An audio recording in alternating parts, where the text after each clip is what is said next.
Bob. Hi, Bob. How you doing? Good to meet you, Bob. This is Frank.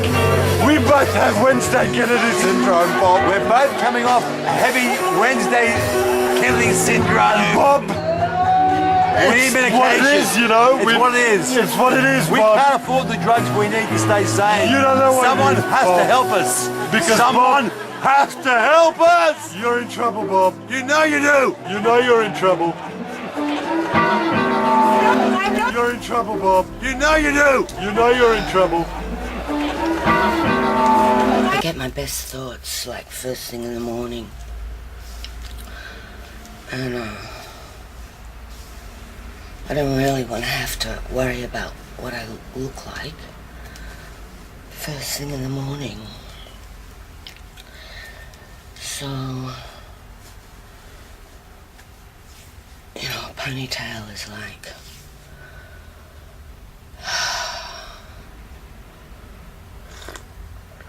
as much as I can manage.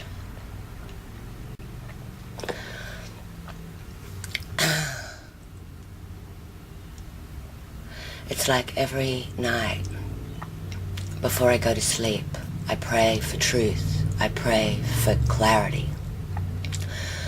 I pray that God gives me the strength to put these pieces together in a coherent way, which I know will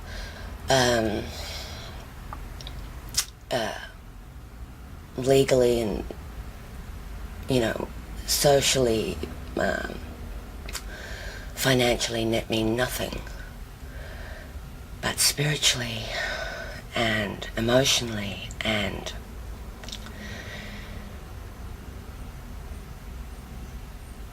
tribally, I'm left with no choice. Because the reason why you can't face this without God is when you actually start putting the pieces together, you realize this war is supernatural. It's metaphysical. And that the forces against you are satanic. And you can't save yourself. Because you've tried every single thing to save yourself for years on end.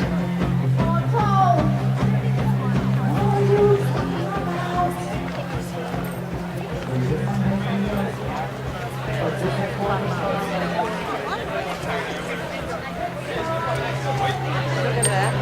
That's good. It's beautiful.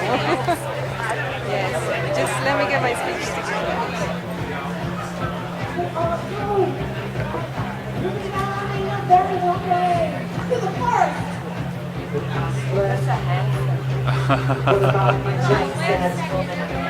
Oh, I'm not really a doorman, you see. It's all an act.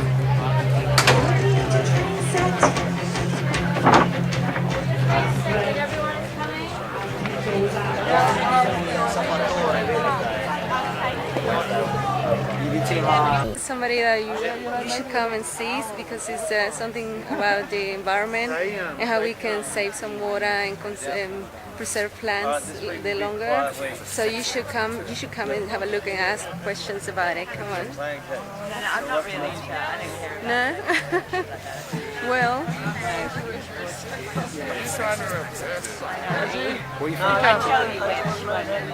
no, it's secret. You have to guess it. That keeps the mystery up. Come on. You do the puppet? Come on, let's go have a look. You're gathering the information that they've had all along, but you haven't. And they've used that information against you. And then when you started to wake up, that's when they started telling you that you were crazy. Actually, it happened before that. Crazy was a trigger word that was installed by my ex-husband, Patrick Foray, and I actually wrote a monologue after that I recorded with the ABC, and it was Libby Douglas who commissioned that, which is really interesting because Libby just wouldn't give me any work other than that. With my writing, she wouldn't give me those opportunities. She ran the drama department, but she'd get me in as the actor, and that was part of the reinforcement. You're not a writer, you're not a producer, you're just an actor, because actors are their puppets.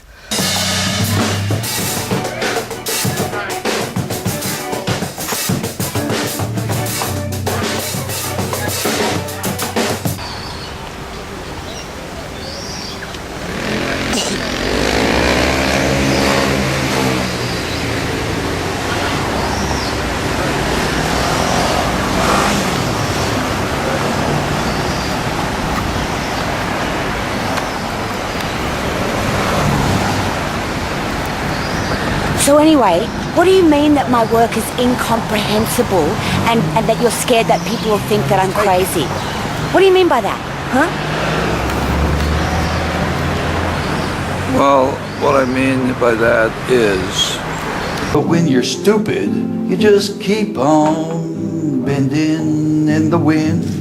Loving you is as dumb now as when this thing just began. I may be crazy for you now, but I'm stupid in the end. Here comes the second verse. It was a dream. Why do it? They're after me. I got no brain. I'm going crazy. God, I wish that the way that I'm crazy. Well, what I mean by that is a thought appearing in my mind. That's not me enough than urging me to please shut up. That you surf along the streams of consciousness. Amend thy ways to allow other thoughts' existence. Write not the poem, write the other poem. Is a beautiful and delicate thing. And what? I counter.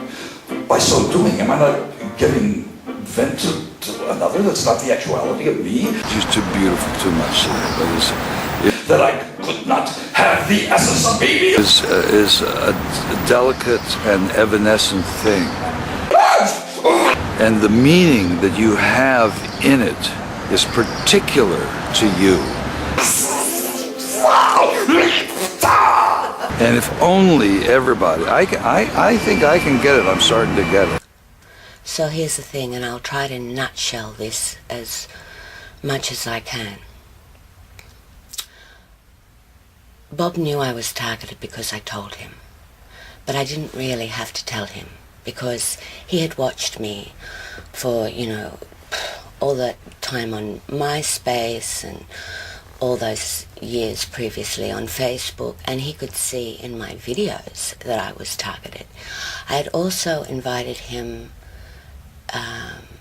in 2010 to be part of this supper club that Bilson was setting up at the time, which of course never happened. But, it was another Wizard of Oz dreaming type situation which was, the carpet was pulled on that about 6 months in. But Bob watched that. He watched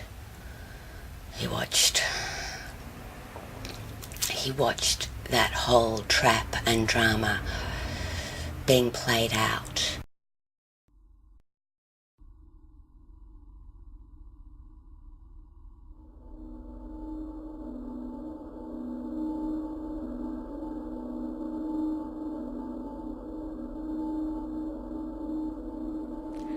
I am the videographer. I stand like a sentinel at the gates of the Sydney Writers' Festival. I work for a man named Sharkfin, otherwise known as the Feeder. He feeds everyone. Lawyers, judges, cops, and publishers.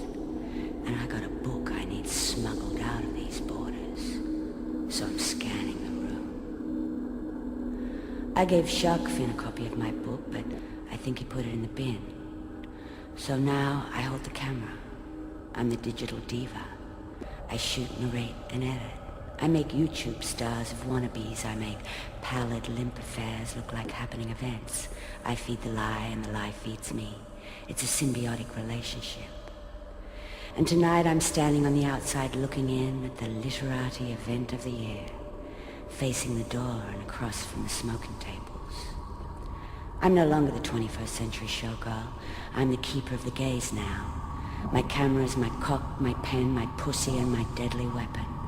A picture paints 1,000 words. I shoot before I know what I'm saying. I brought a New York state of mind back to the fatal shore, but that don't get you nowhere around here. You take a New York state of mind to Queensland and you're just asking to be raped. In Adelaide, you'll find your body in a barrel. In WA, a New York state of mind will find you suitable employment as the canary in the mine.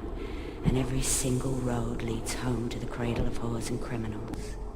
My city of Sydney. Playground of Madame Lash and ascension point of Mary MacKillop. I am the woman that stands somewhere between them, on the crossroads between heaven and hell, with my suitcase, waiting to hitch a ride. Either way, let's see who turns up before sunset. You only live once, right? And almost on cue, the crowd parts, and the sycophants fall to the left and the right. And there in front of my eyes stands the last of the great white smokers, Christopher Hitchens.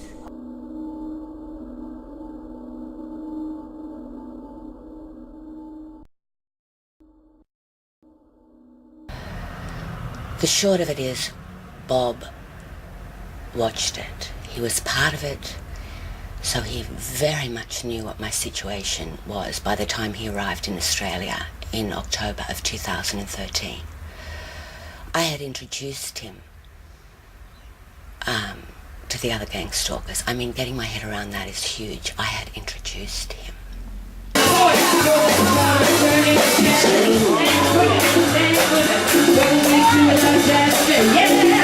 So in preparation for the show, I would send out group emails to Bob and the other people who are involved in the show, the crew, and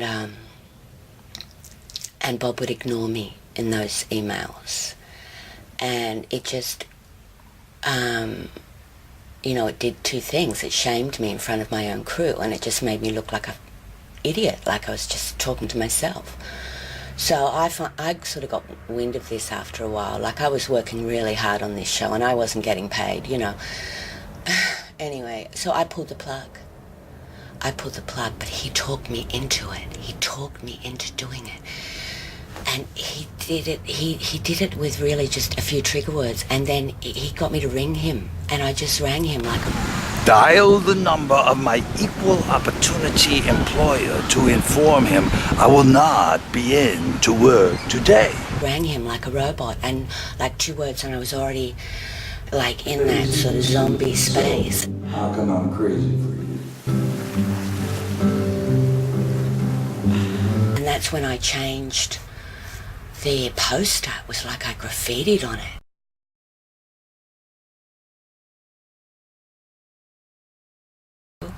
And that would have been a sign to him that I was in that space. So he knew that I was in the doll space before he'd even left New York. You're crazy. You just go around the bend. And when you're stupid, you just keep on bending in the wind. And then he gets here and the first thing he says to me is, this is the beginning. So he puts me into that sort of movie space. This is the beginning. And I'm like, beginning.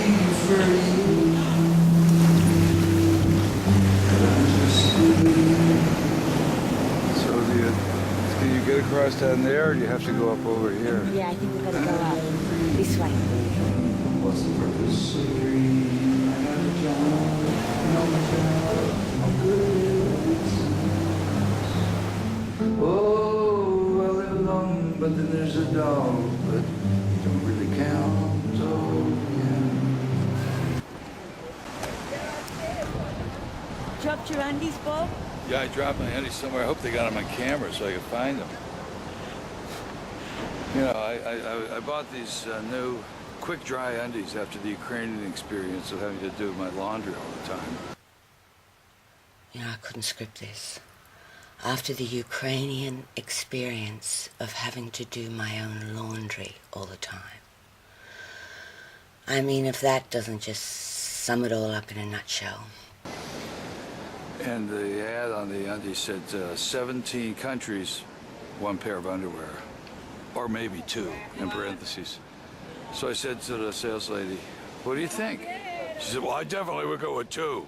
I said, well, I'm only going to one country, but I'm going for a month. He's there. He's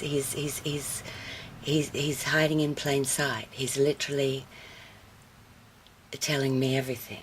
He's telling me that what he learned in the Ukraine was drip dry undies. She said, I said, how about three? She said, yeah, three. I said, four? She said, four, I think that's the way to go. So I have four packed up, and the one I had was my extra. So I think it should be good, but maybe it'll turn up. You never know. What are we going to do here? Take a steam? Yes, steam. Drip dry undies. And he's telling me that, you know, he's telling me what he's about to do, which is to go dropping his undies all the way around Australia. You know, and he's got 4 pairs, which is true. He's got 4 places to drop his undies around Australia. And then he's got the spare pair. And the spare pair is the night that he's going to try to come back and do his last night with me. Just really hammering in that programming before he flies back to New York. And his idea is that he's going to go back to New York and handle me from there. That's his plan. But what's really interesting for me to look back on that video, because I just held onto that camera that whole 4 days, so I can see the progression in myself. I can see right back to the bowels of Manhattan. My stepfather was a complete bastard, but he did tell me a couple of things. He said, learn something really well. And what I learned was how you hear how your inner ear works. And I learned about the platypus, the only egg-laying mammal in the world. Orange, green. Thank you. You got your green and your salmon bonded juices. Yeah, I think it'll be all right, you know. Have you seen the way that he looks at his iPhone all the time? It's one of them, you know. Green it is. Wednesday, it's such a delight to be joining you and your monocularity. Lift the green cup, slow it down. Bring on the absinthe fairy.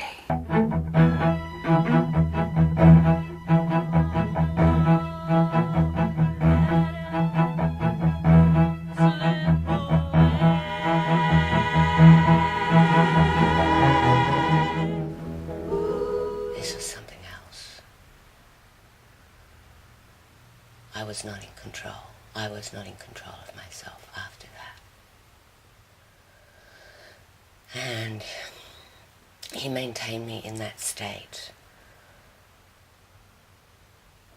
right up until he left. Go for a swim and find a place to leave the luggage till we go to your house. And then maybe we just get crazy and go someplace else and have breakfast there. I don't even know what Oz breakfast is. But I sling a mean omelet, Miss Kennedy. If you'll let me, I'll chop and mince and crack. You see, you never know when to cut. I cut in the edit. You never cut. I cut in the edit. Well, then just fucking edit, will you? Like I'm living real time here. And stir and griddle your soul. Hang on. Keep writing. Everything we're writing here is going to go into the piece.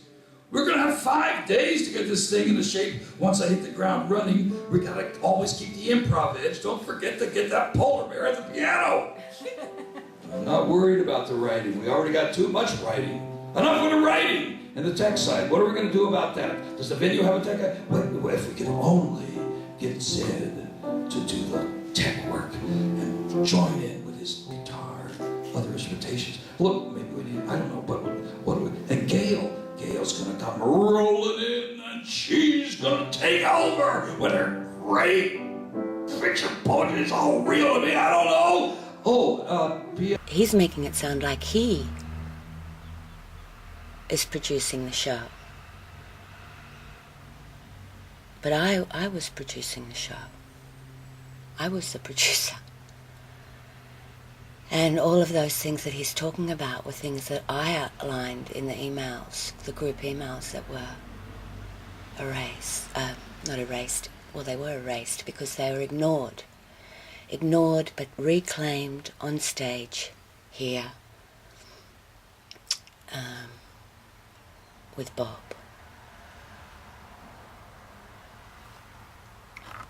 Gail's gonna come rolling in and she's gonna take over with her great fiction poetry. It's all real to me, I don't know. P.S. I really like your new Facebook profile picture. It's true. It's you. Oh, you're such an asshole. You know, he's showing off his skill set. He's showing off the way that he won me over and that he convinced me to do the show. He's showing off the way that he tricked me. And, you know, I don't really think anybody who calls themselves a poet should be practicing the art of deception. Poetry is not entertainment. It's not entertainment. Poetry should be about breaking the mind control, you know.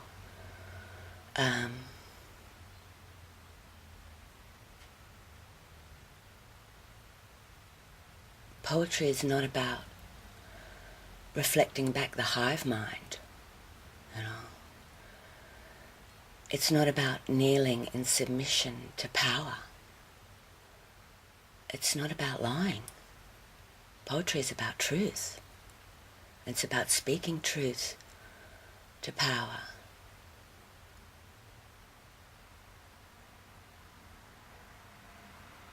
It's about soul expression.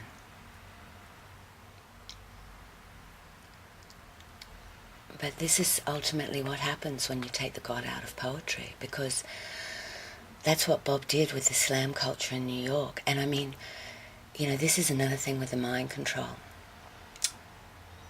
You can't philosophically mature when you're being constantly coerced and gaslit and interrupted in your thought processes, because you're always in a state of survival, you know, who's going to hit me next? And this is deliberate, so you don't put those pieces together, because you need to be in a relaxed state of mind to put those pieces together. And if you're targeted, they're going to be, you know, their aim 24 hours a day, 7 days a week is to make sure that you are not relaxed.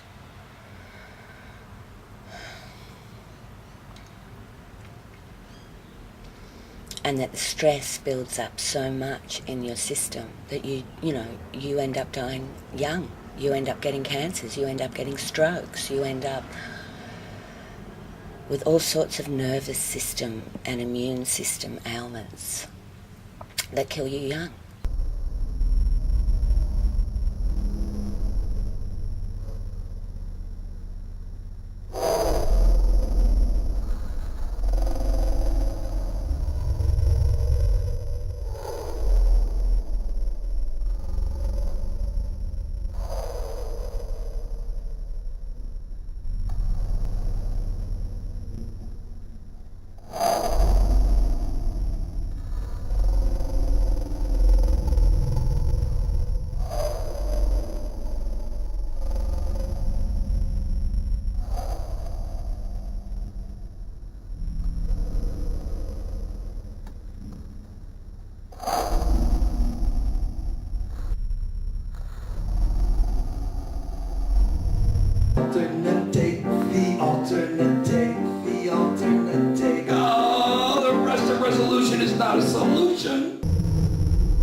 Want an apology? No possibility.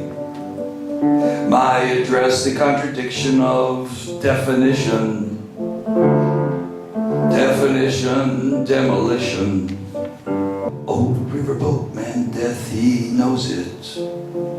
Who art thou and I, brother, but a uniform of bones and flesh? The above lines were stolen on your behalf from R. Williams Perry and T.H. Perry Williams in the name of American imperialism, which even is affecting the poetic form. Oh, baby, baby, urnik freudo, alale kerdon. I prayed for truth, and I got so much truth, I thought my head was going to spin off my body, just like Carrie in The Exorcist. Oh, baby, baby, the only way to stop this poem is to kiss, kiss, where each kiss becomes a word. Anyway, that's enough for one day. We'll be back with episode 11, and then we're going to put this show to bed. And I'm going to be happy to do that, because this is the 2-year anniversary of that October surprise. And for the last 2 years, I have basically lived in a state of fear and nervous exhaustion. And I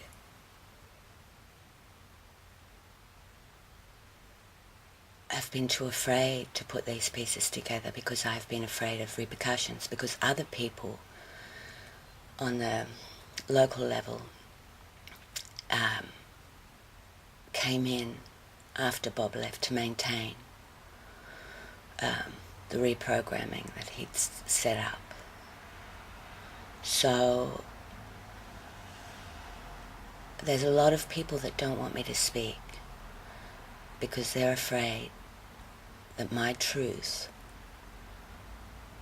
will be the end of their paradise. They have nothing to fear from me. I don't make these videos out of any sort of revenge. I make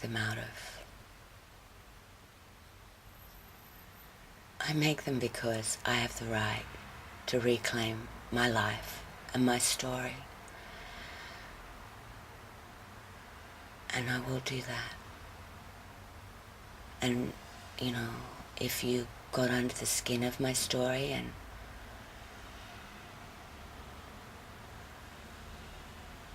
then you will end up in my story.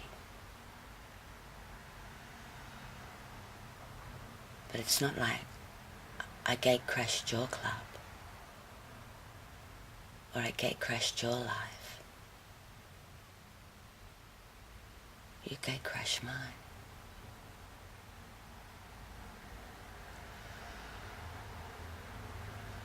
God bless.